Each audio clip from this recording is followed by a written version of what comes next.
السلام عليكم ورحمة الله وبركاته. أيها الأحبة أحباب رسول الله صلى الله عليه وآله وسلم, ndugu zangu vipenzi na wafuasi wa Mtume Muhammad sallallahu alayhi wa alihi wasallam, tukiwa katika mji huu wa Mapango, katika msikiti huu adhim, namuomba Allah tabaraka wa taala kama tulivyokusanyika katika msikiti huu atukusanye hivi hivi katika viwanja vya peponi insha Allah, kwa idhini yake na kudra yake na kwa fadhila zake, pamoja na mitume na mtume wetu Muhammad sallallahu alaihi wa alihi wasallam, ma siddiqina wa shuhada wa salihin wa hasuna ulaika rafiqa. Ndugu zangu, ninayo furaha kubwa kufika katika mji huu, na hakika kwa taarifa ilikuwa imetangulia, mlikuwa mnatusubiri kwa hamu sana, kwa shauku ya hali ya juu sana, na yote haya ni mapenzi tu kwa ajili ya Allah subhanahu wa ta'ala, si kitu kingine, wala sio nasaba ambayo inatuunganisha, bali ni dini al-ukhuwatul imaniyya, undugu wa kiimani, kwamba katika alama za imani kwa mja ni kumpenda ndugu yake Muislamu. Allah tabaraka wa taala akupeni baraka zake. Allah tabaraka wa taala kila mwenye haja yake basi Allah mkidhia haja yake. Ndugu zangu, msafara huu ni msafara ambao ni wa kidawa, lakini pia ukiwa ni msafara wa kuitangaza ibada adhim, ibada ya haji. Allah tabaraka wa taala asema ndani ya Qur'ani, walillahi ala nnas hajjul baiti man istata'a ilayhi sabila. Hakika imekuwa ni wajibu kwa watu kwa kuitembelea nyumba ambayo ni kongwe, nyumba ambayo ni Al-Kaaba, ambayo iko katika mji wa Makkatul Mukarrama, kwa yule ambaye atapata uwezo wa kwenda. Inna awwala baitin hudhiya linnasi lalladhi bibakkata mubaraka hudan linnas. Hakika Allah subhanahu wa ta'ala anasema inna awwala baitin, hakika nyumba ya kwanza kabisa kuwekwa kwa ajili ya ibada katika ardhi hii ili watu waabudu Allah subhanahu wa ta'ala, lalladhi bibakkata mubaraka, ni ile nyumba ambayo iko katika mji wa Makka. Miongoni mwa majina ya mji wa Makka inaitwa Bakka, hudan linnas. Allah akasema ni mwongozo kwa watu, lakini pia Allah subhanahu wa ta'ala akasema fihi ayatun bayinat maqamu Ibrahim. Hakika katika mji wa Makka ukienda kuna alama ambazo ziko wazi wazi, ayatun bayinat, alama ambazo ziko wazi wazi, na yeye akazitaja bila kona wala chochoro, moja kwa moja akataja maqamu Ibrahim. Miongoni mwa alama ambazo zinaonekana ukienda ni maqamu Ibrahim. Maqamu Ibrahim, ndugu zangu katika iman, iko pembezoni mwa Al-Kaaba, na ndio ile sehemu ambayo baada ya ukizunguka Al-Kaaba mara 7 ni sunna kwako wewe kwenda kusali pale rakaa 2 za tawafu kwenye sehemu ya maqamu Ibrahim. Ile sehemu imenijiwe ambalo alikanyagia Ibrahim alayhi salatu wassalam wakati anajenga Al-Kaaba, wakati akiinua yale mawe ya kujengea Al-Kaaba, lakini kwa muujiza wa Allah subhanahu wa ta'ala unyayo wake umebaki mpaka hivi leo. Maqamu Ibrahim, hizo ni miongoni mwa alama, lakini Allah subhanahu wa ta'ala pia akataja alama zingine, akasema inna safa wal marwata min sha'airillah faman hajja albayta aw i'tamara fala junaha alayhi an yatawafa bihima. Inna safa, hakika mlima wa Safa, wal marwata, na mlima wa Marwa. Hiyo milima miwili inatajwa na Allah tabaraka wa taala ndani ya Qur'ani, ina historia yake. Mlima wa Safa upo karibu na kisima cha Zamzam, hauko mbali na kisima cha Zamzam. nikate kipande kimoja hapa, muda hautoshi lakini historia ni ndefu. Hii sehemu imetajwa Safa wal Marwa, historia yake kwa ufupi sana. Ibrahim alayhi salatu wasalam alipokuwa amempeleka mke wake pale pamoja na wanae Ismail, akamwacha pale katika mji ambao hauna majani, hauna mvua, hauna mimea yote, ile ni jangwa. Kisha akaondoka akawaacha pale. Aliwaacha pembezoni mwa mlima wa Safa, chini kidogo hapa karibu baina ya Safa na Al-Kaaba, katikati hapa aliwaacha pale. Alipomuulizwa na mkewe, unaondoka unatuacha hapa,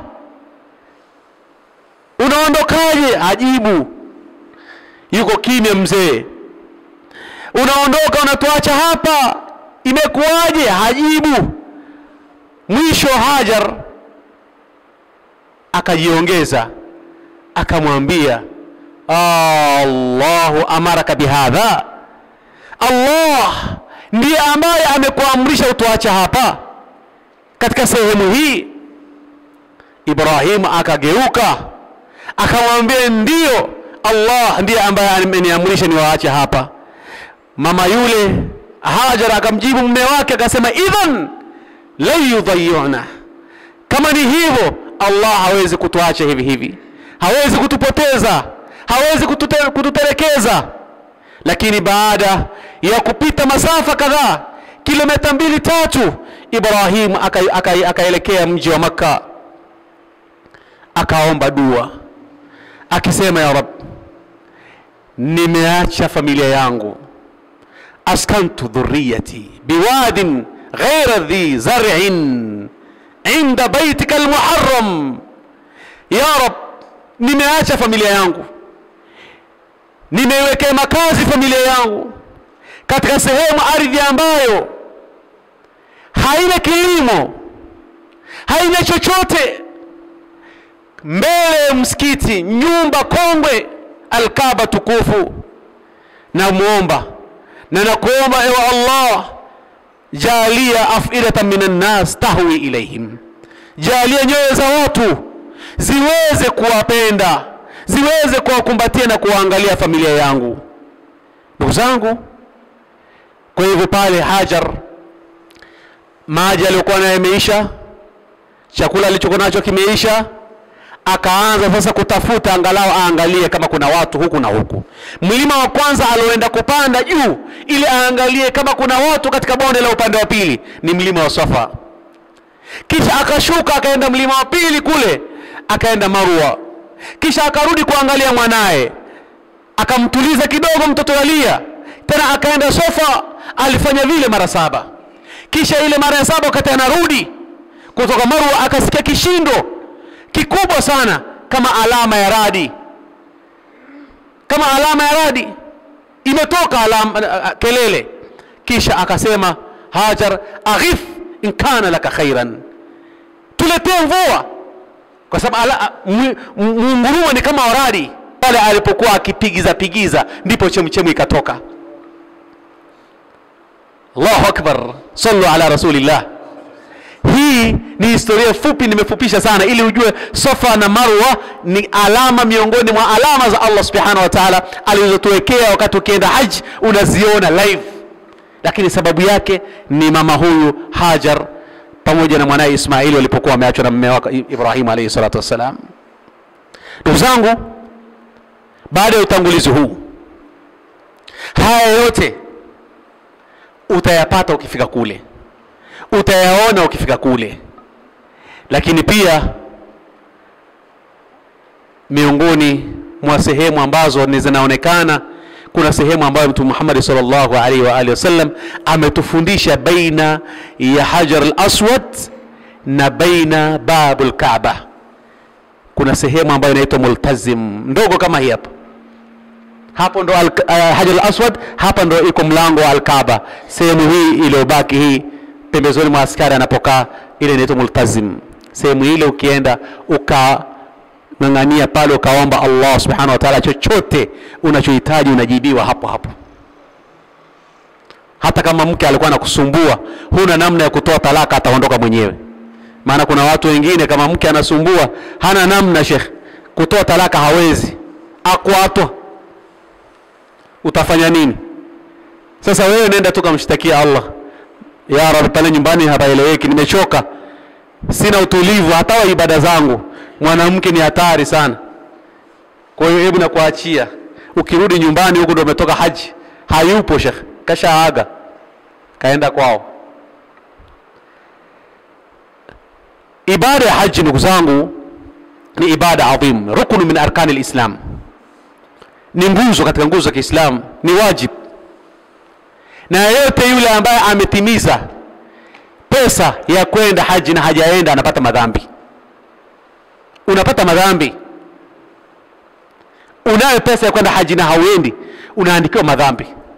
Na ukifa wewe, wale warithi wako kabla hawajafanya chochote watoe fungu, wewe ukahijiwe.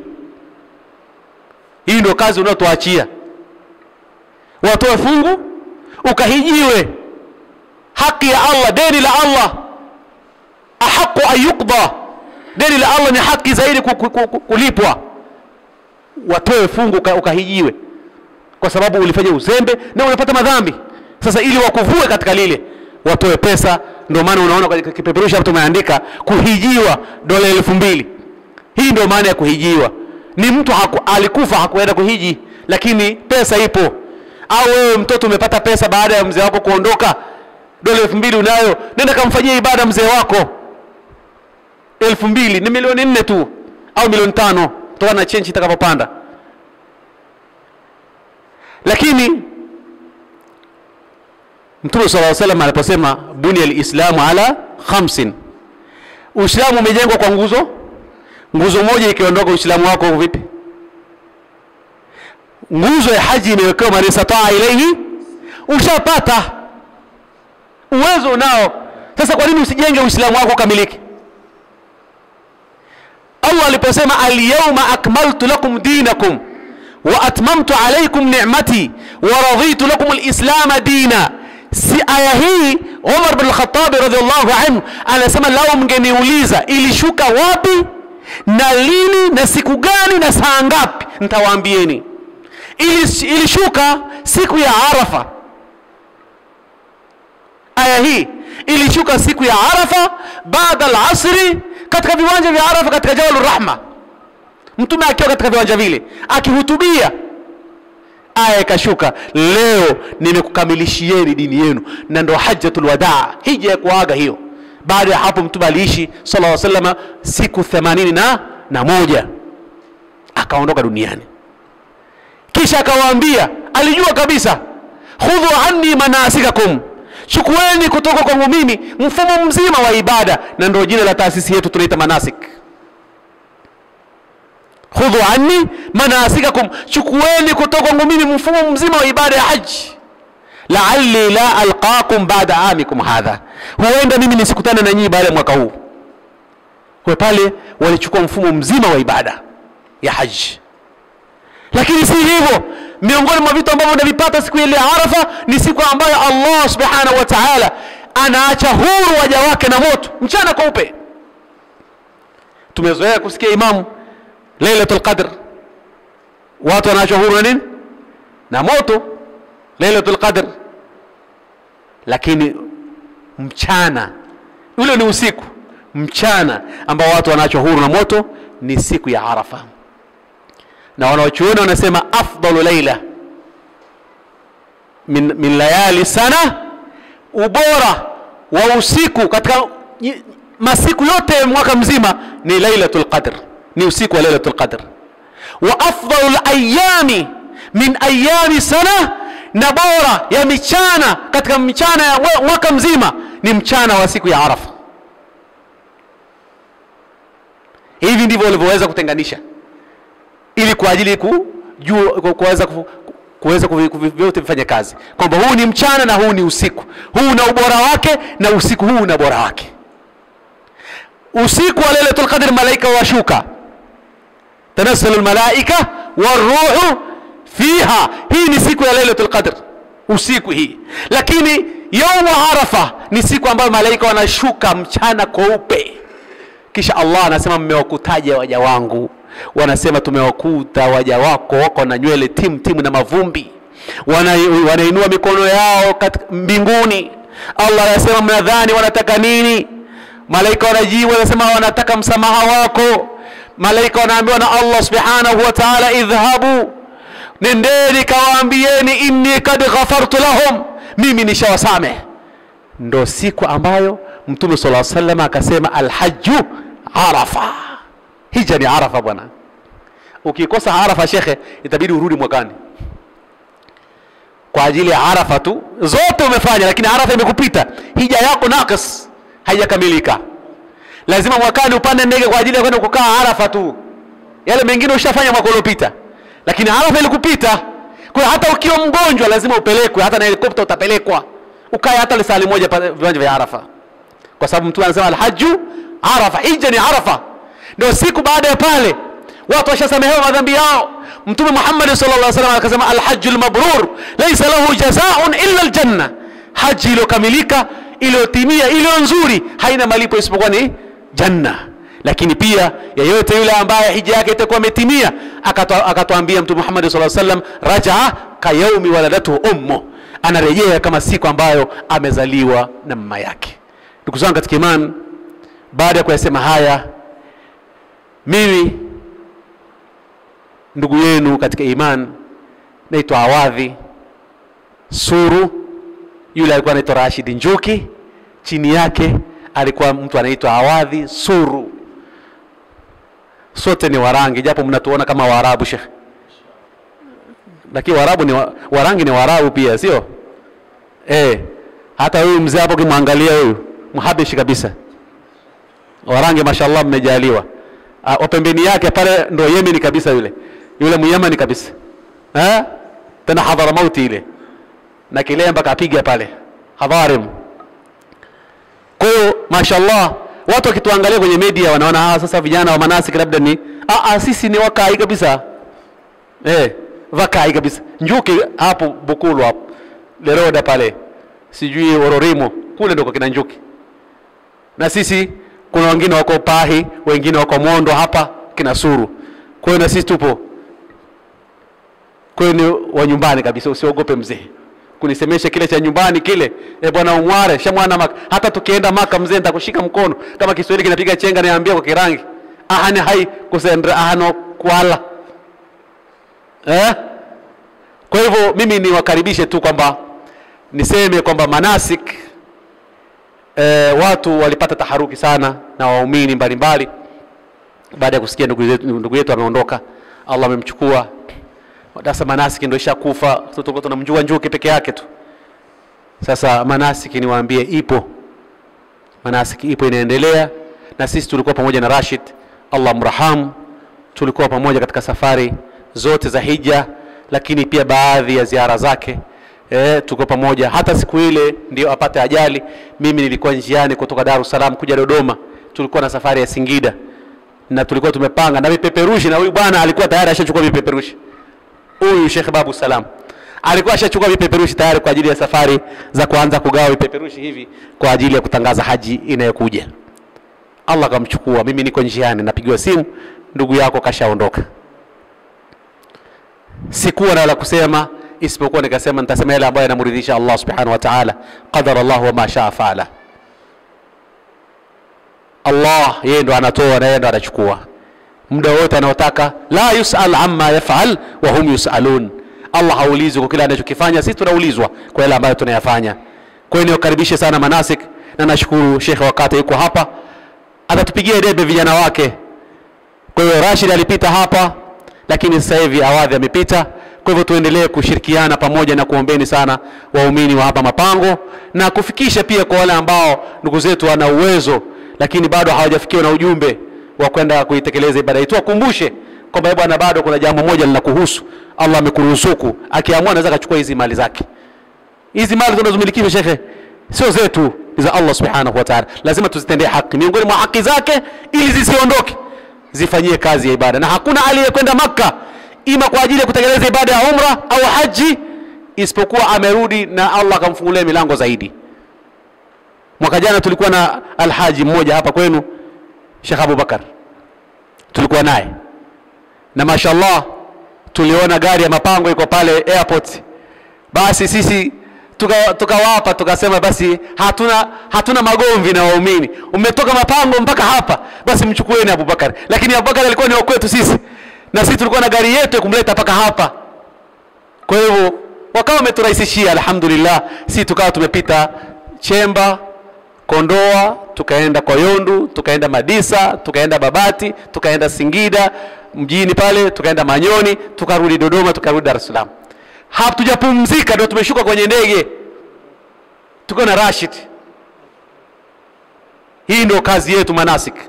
Kwamba tukienda na wewe, si kwa maana kwamba tumechukua pesa yako tumekuhudumia haji, ukirudi airport utajua mwenyewe pa kuelekea. Hapana, tunakurudisha nyumbani kwako. Sheikh, hii ndio kazi tunayofanya. Mtuombee dua. Mtuombee dua. Kwa hivyo mimi niseme kwamba kwa sababu safari bado inaendelea, nimepita hapa ili mnitambue na tutambuane na tujuane.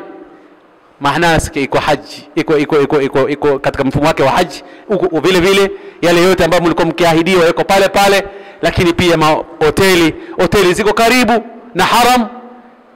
Muulizeni Abubakar alipokaa, atakupeni ushahidi.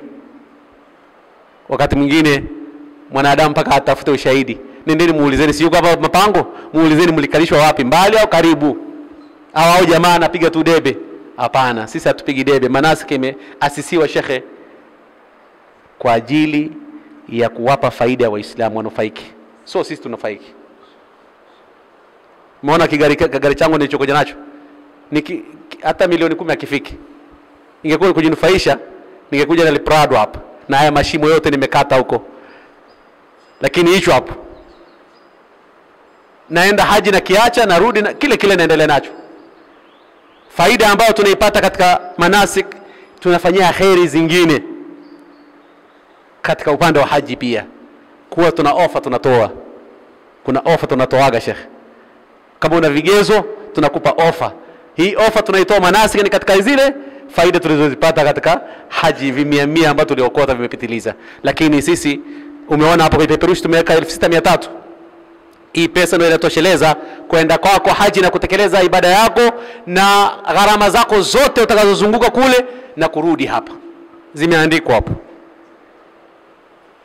Kwa hiyo unatumia pesa yako. Lazima tuhakikishe pesa yako inatumika kihalali na unafanya ibada kihalali. Lakini pia niwaambie haji wa manasik, hujaji wa manasik au mwanaume au mwanamke, Sheikh wakata, katika kitu ambacho tunahakikisha ni waishika al-Kaaba. Na ile zahma unavyoiona kwenye TV, sisi tunahakikisha kwa uwezo wa Allah wanaishika al-Kaaba. Kitu ambacho sio rahisi. Hiyo yote inahitaji uzoefu. Sheikh Rashid Njuki alichagua watu madhubuti bila shaka. Sote ambao tuko manasik ni watu ambao Maka tunaijua kama nyinyi mnavyojua mapango. Akote Mfulo, akote Ibote, akote Mwinuko, akote Kidunde, akote hivyo ndivyo tunavyojua Maka sisi. Ukija Madina ndio usiseme kwa Mtume Muhammad sallallahu alaihi wa alihi wasallam. Kwa hiyo niwakaribisheni katika taasisi yetu ya manasik lil hajj wal umra. Kwa yule ambaye ametia nia, inshallah tusafiri pamoja, tuende tukatekeleze ibada hii adhim, ili urejee hapa nyumbani ukiwa safi na Allah akufungulie zaidi. Hujaweza kwenda ibada ya haji, nenda kwenye ibada ya umra ambaye ni dola 1500 katika miezi mingine, lakini mwezi huu wa Desemba 1800 dola. Alafu mwezi wa Ramadhan inapanda kidogo kwa sababu ya gharama za mwezi wa Ramadhani. Kuna daku, si kuna nini, na hoteli pia zinapanda, inakuwa 3000 dola mpaka 3500. Kwa hivyo niwakaribishe sana na nisiwachoshe. Haya niliyozungumza yanatosha, tumejuana, walilahi alhamdu wal minna. Niwashukuru sana kuacha shughuli zenu na kuja kunisikiliza. Kijana wenu mdogo sana, dhaifu sana kwenu nyinyi, wala si chochote kwangu mimi, wala si mbora kuliko wote. Niko na shekhe hapa na mashekhe wamenizunguka. Sijasimama hapa kwamba mimi ndo, hapana. Kwa ajili tu mnitambue kwamba ni yupi ambaye ameshika khatamu ya manasik. Wa sallallahu wa baraka ala nabiyyina Muhammad wa ala alihi wa sahbihi wa sallam, walhamdulillahi rabbil alamin, wa jazakumullahu khairan, wassalamu alaykum wa rahmatullahi wa barakatuh.